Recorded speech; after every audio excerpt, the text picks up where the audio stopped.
আসসালামু আলাইকুম। আজকে আমরা ডাইনামিক প্রোগ্রামিং এর একটা প্রবলেম নিয়ে আলোচনা করব। প্রবলেমটা এক্সিস্টিং ডাইস্ট্রিং প্রবলেমেরই একটা ডিফারেন্ট ভার্সন। এখানে আমাদের দেয়া আছে, আমাদের যদি এনটা ডিফারেন্ট ডিফারেন্ট ডাইস দেয়া থাকে, যাদের প্রত্যেকের F1 থেকে F2 F3 এরকম প্রত্যেকের Fn পরিমাণ ফেস আছে, এবং একটা ইন্টিজার যদি দেয়া থাকে S, আমাদের বের করতে হবে কত উপায়ে আমাদের এই ডাইসের ফেসের সংখ্যা সমষ্টি আমাদের এস এর সমান হইতে পারে। আমরা প্রথমে এটার একটা বেসিক সলিউশন দেখব, তারপরে বেসিক সলিউশনের টাইম কমপ্লেক্সিটি অ্যানালাইসিস করা ট্রাই করব, পরে আমরা একটা ডায়নামিক প্রোগ্রামিং এর সাহায্যে ওই বেসিক সলিউশনটার টাইম কমপ্লেক্সিটি কিভাবে কমানো যায় কিংবা সলিউশনটাকে কিভাবে ইনহ্যান্স করা যায় ওই বিষয়ে আমরা চিন্তা ভাবনা করব। আচ্ছা, আমরা যদি দেখি, আমরা যদি এইটার সলিউশন চিন্তা করতে পারি যে আমরা এই সলিউশনটা আমরা প্রথম স্যাম্পল ইনপুট আর প্রথম স্যাম্পল আউটপুটটা মিলাই দেখি। যদি আমাদের দুইটা ডাইস থাকে এবং আমাদের সাম যদি 6 বানাইতে হয়, এবং যেখানে দুইটা ডাইসের প্রতিটার ফেস 4 এবং 6 যদি দেওয়া থাকে, তাহলে আমরা শুধুমাত্র এই কয়ভাবেই আমরা এই সামটা বানাইতে পারি। আমরা যদি দেখি, প্রথম ডাইসে 1, দ্বিতীয় ডাইসে 5, প্রথম ডাইসে 2, দ্বিতীয় ডাইসে 3, সরি, প্রথম ডাইসে 1, 2, দ্বিতীয় ডাইসে 4, প্রথম ডাইসে 3, দ্বিতীয় ডাইসে 3, প্রথম ডাইসে 4, দ্বিতীয় ডাইসে 1, এই 2, সরি, এই 4টা কম্বিনেশনের মাধ্যমেই আমরা এই শুধুমাত্র সাম 6 বানাইতে পারি, এই যদি আমাদের এই দুইটা ডাইস দেওয়া থাকে। তাহলে আমরা এটার বেসিক সলিউশন কিভাবে বা ব্রুট ফোর্স অ্যাপ্রোচ কিভাবে হইতে পারে? ব্রুট ফোর্স অ্যাপ্রোচ এমন হইতে পারে, আমরা ইচ অ্যান্ড এভরি কম্বিনেশনের জন্য চেক করব প্রতিটার সাম যদি আমার কোনোভাবে ওই সাম, এই যে গিভেন টার্গেটেড সামের সমান হয়, তাহলে আমরা কাউন্ট বাড়াই দিব, নাহলে কাউন্ট বাড়াই দিব না। এখন এই তাইলে এটা দেখতে কিরকম, ইচ অ্যান্ড এভরি আমরা একটা অ্যারে চিন্তা করতে পারি। আমরা অ্যারে যদি চিন্তা করি, এই যে এই অ্যারের লেন্থ হচ্ছে আমার n, তাইলে এই যে যে n অ্যারে আছে, এটাতে আমরা ইচ অ্যান্ড এভরি সেল যদি প্রতিটা ডাইসের একটা করে ইন্টিজার চিন্তা করি, তাহলে আমার দেখা যেতে পারে যে প্রথম ডাইসটা পূরণ করতে পারে আমার fi ভাবে বা f1 ভাবে, দ্বিতীয় ডাইসটা পূরণ হইতে পারে আমার f2 ভাবে, সিমিলারলি তৃতীয় ডাইস, চতুর্থ ডাইস বা যে i তম ডাইস পূরণ হবে fi ভাবে, n তম ডাইস পূরণ হবে fn ভাবে। এখন আমরা যদি এই জিনিসটার দিকে লক্ষ্য করি যে এইখানে আমাদের F1, F2, Fn যদি আমাদের প্রতিটা ঘরের আলাদা আলাদা করে পূরণ করার ওয়ে থাকে, তাইলে আমাদের টোটাল নাম্বার অফ কম্বিনেশন হবে হচ্ছে F1 into F2 into F3, এইভাবে, বা dot dot dot dot dot into Fn হবে। তার মানে আমাদের লেন্থ যত, ততটা এফ গুণ দিতে হবে। আমরা যদি এখন ইনপুট কনস্ট্রেন্টের দিকে তাকাই, এন হইতে পারে আমার 100, এস হইতে পারে আমার 10,000, 10^4। তার মানে আমার সবগুলাই যদি 10^4 হয় এবং এন এর মান যদি 100 হয়, তাইলে আমাদের এই বেসিক অ্যালগরিদমটার রানিং টাইম হবে f⁴n, বা আমাদের এফ এর মান যেহেতু সর্বোচ্চ এস হইতে পারে, তাইলে আমরা বলতে পারি আলটিমেটলি আমার s⁴n। আমরা যদি ম্যাথমেটিক্যালি ইন্টারপ্রেট করি জিনিসটা, 10^4 ইন্টু 100। তো আমরা যদি দেখি, এটা আলটিমেটলি 10^400 আসে, 400, যেটা অনেক অনেক অনেক বাজে একটা টাইম। এখন আমরা দেখব এই ডাইনামিক প্রোগ্রামিং এর সাহায্যে আমরা এই রানিং টাইমটাকে s⁴n রানিং টাইমটাকে আমরা কিভাবে কমায় O(n)s বা n(s²) এরকম কিছু একটা আনতে পারি। আচ্ছা, আমরা এখন একটা অ্যাপ্রোচ চিন্তা করব যে ডাইনামিক প্রোগ্রামিং এর সাহায্যে আমরা এটা কিভাবে চিন্তা করতে পারি। আমরা একটা টেবিল আঁকলাম, এই টেবিলটার এই বরাবর আমি যদি চিন্তা করি, এই টেবিলটার এই বরাবর আমরা সাম রাখবো, এই বরাবর আমরা ডাইস রাখবো, এবং এই প্রতিটা ডাইসের আলাদা আলাদা ফেসেস আছে, ঠিক আছে? আচ্ছা, এখন যদি আমরা চিন্তা করি আমাদের সাম কি কি হইতে পারে, সাম 0 থেকে আমার এস পর্যন্ত যে কোনো কিছু হইতে পারে, 1, 2, 3, 4, সিক্স। আমরা প্রথম প্রবলেমটাকে এইভাবে সলভ করা ট্রাই করতেছি। আমার ডাইস জিরো থেকে ডাইস এন পর্যন্ত হইতে পারে। আচ্ছা, এখন আমরা যদি জিজ্ঞেস করি যে এই ঘরে আমরা নাম্বার অফ পসিবল সাম রাখার চেষ্টা করি, তাইলে আমরা দেখি জিনিসটা কিভাবে ফিল হবে। আমরা যদি জানতে চাই 2 নাম্বার ডাইসটা, আচ্ছা, এবং এই প্রতিটা ডাইসের ফেসও আমরা লিখে রাখি। প্রথম ডাইসের ফেস জিরোটা, দ্বিতীয় ডাইসের ফেস চারটা, থার্ড ডাইসের ফেস আমার ছয়টা। তো আমরা যদি দেখি প্রথম আমরা যদি আমাদের মেইন প্রশ্নটা করি যে দুই ছয় এই কম্বিনেশনের জন্য দুইটা ডাইস ইউজ করে সাম কতভাবে ছয় হওয়া পসিবল। আচ্ছা, যেহেতু আমাদের ছয়টা ফেজ আছে, তার মানে দ্বিতীয় ডাইসে আমার কি কি আসতে পারে? ওয়ান আসতে পারে, টু আসতে পারে, থ্রি আসতে পারে, ফোর আসতে পারে, ফাইভ আসতে পারে, সিক্স আসতে পারে। আচ্ছা, যদি আমার ওয়ান আসে, তাহলে আমার দেখতে হবে একটা ডাইস ইউজ করে কতভাবে পাঁচ আসা পসিবল। যদি আমার টু আসে, তাহলে আমার দেখতে হবে একটা ডাইস ইউজ করে কতভাবে চার আসা পসিবল। তিনের জন্য আমার দেখতে হবে একটা ডাইস ইউজ করে কতভাবে তিন আসা পসিবল। চারের জন্য দেখতে হবে একটা ডাইস ইউজ করে আমার কতভাবে দুই আসা পসিবল। পাঁচ আসার জন্য এক, ছয় আসার জন্য জিরো।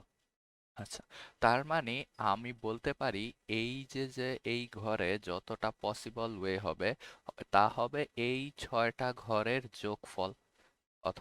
এই নাম্বার অফ ওয়েস, তাইলে আমরা হইতেছে এইভাবে লিখতে পারি 2,6। আলটিমেটলি এই ঘরের মান কত হবে? এই ঘরের মান হবে 0, সরি, এই ঘরের মান হবে 1,0, 1,1, 1,2, 1,3, 1,4, 1,5। এই ছয়টা ঘরে যেই জিনিস আছে, এই ছয়টা ঘরের জিনিসগুলোর যোগফল। সিমিলারলি আমরা যদি কোনো একটা টাইমে এই ঘরটার বা এই ঘরে কয়টার নাম্বার অফ ওয়েজ জানতে চাই, তাহলে আমার জানতে হবে জিরোটা ডাইস ইউজ করে কতভাবে চার বানানো পসিবল। এইখানে এইটার জন্য কি কি আসতে পারে? এটার জন্য আমার আসতে পারে one, two, three and four. তাইলে আমার জানতে হবে জিরোটা ডাইস ইউজ করে কিভাবে চার বানানো পসিবল, তিন বানানো পসিবল, দুই বানানো পসিবল, এক বানানো পসিবল। আচ্ছা, এইভাবে আমরা যখন ক্যালকুলেট করা শুরু করব, তাহলেই আমরা আলটিমেটলি এই এই প্রসেসটাতে আমরা ইয়া বের করতে পারবো, রেজাল্ট বের করতে পারবো। তা আমরা এখন এই যেহেতু আমরা এখানে দেখতেছি একটা রিকার্সিভ কলের মতো কোনো কল আসবে, তাই আমরা আগে বেস কেসগুলো ঠিক করে ফেলি। আচ্ছা, আমাদের প্রথম বেস কেসটা হচ্ছে এই যে এই ঘরটা। এই ঘরটার দিকে আমরা যদি চিন্তা করি, জিরোটা ডাইস ইউজ করে জিরো সাম কতভাবে বানানো পসিবল। আমরা যদি হাইপোথেটিক্যালি চিন্তা করি, তাহলে জিরোটা ডাইস ইউজ করে জিরো সাম বানানো পসিবল একভাবে। আর আর জিরোটা ডাইস ইউজ করে আমার কখনো সাম একও হবে না, দুইও হবে না, বা পাঁচ ছয় কিছুই হবে না। তার মানে আলটিমেটলি এইটা বাদে বাকি সব ঘরে আমার জিরো আসবে। আচ্ছা, এখন আমরা যদি এইটাও চিন্তা করি আর একটু এই আগায় যাই, তাইলে আমরা দেখতে পারি আমাদের একটা ডাইস ইউজ করে, আচ্ছা, আমাদের একটা ডাইস ইউজ করে এখন জিরো সাম বানানো কি পসিবল নাকি? একটা ডাইস ইউজ করলে তো আমার সাম কখনো জিরো হবে না। একটা ডাইস ইউজ করলে আমার সাম অবশ্যই সর্বনিম্ন হইলে এক হবে। তাইলে আমার এই লাইন বরাবর যা থাকবে জিরো। এই লাইন বরাবর যত যাই থাকবে সব জিরো, এই দুই লাইন বরাবর। তাইলে আমাদের প্রথম বেস কেস ছিল এইটা, যে জিরোটা ডাইস ব্যবহার করে জিরো সাম বানানো কতভাবে পসিবল। এর সেকেন্ড বেস কেস হচ্ছে এই দুইটা সারি হয় যদি আমার ডাইসের মান জিরো হয়ে যায়, তাইলে আমার সবগুলা সাম জিরো হবে। অথবা আমার যদি সামের মান জিরো হয়ে যায়, তাইলে সবগুলা ডাইসের জন্য জিরো হবে। আচ্ছা, এখন যদি আমি চিন্তা করি, আমি লেটস সে এই ঘরে কত হবে এইটা বের করতে চাইতেছি, এই ঘরে কত হবে এইটা যদি বের করতে চাই, তাইলে আমাদের কি করা লাগবে? আমার ফেসের দিকে তাকানো লাগবে। ফেসে আছে 4, তার মানে আমার এই ঘরে এই 4টা ভ্যালু আসতে পারে এই ডাইসে। তার মানে আমার এর আগের ডাইস থেকে কি কি সাম লাগবে? 0 কত ভাবে হইতে পারে, তার দেন -1 কত ভাবে হইতে পারে, সিমিলারলি -2 কত ভাবে হইতে পারে, -3 কত ভাবে হইতে পারে, এই 4টা কেস দেখা লাগবে। তার মানে আমরা দেখতেছি আমাদের ডাইসের সংখ্যা কখনো মাইনাসের দিকে যাবে না। অর্থাৎ যেহেতু আমরা এই লাইনের জন্য জাস্ট এই লাইনের ইনফোগুলা ইউজ করতেছি, এই লাইনের জন্য প্রতিটা লাইনের জন্য জাস্ট তাদের আগের লাইনের ইনফো ইউজ করতেছি, এই কারণে, এবং এইটা যেহেতু আমার বেস কেসে দেয়া আছে, এই কারণে আমাদের ডাইসের সংখ্যা কখনো নেগেটিভ হবে না। কিন্তু আমাদের সাম, যেহেতু আমরা র্যান্ডমলি ট্রাভার্স করতেছি, এই যে আমরা এই ক্ষেত্রেই দেখলাম আমাদের সাম নেগেটিভ দিকে অ্যাক্সেস হইতে পারে, এই কারণে আমাদের থার্ড বেস কেসটা হবে যদি সাম নেগেটিভ হয়।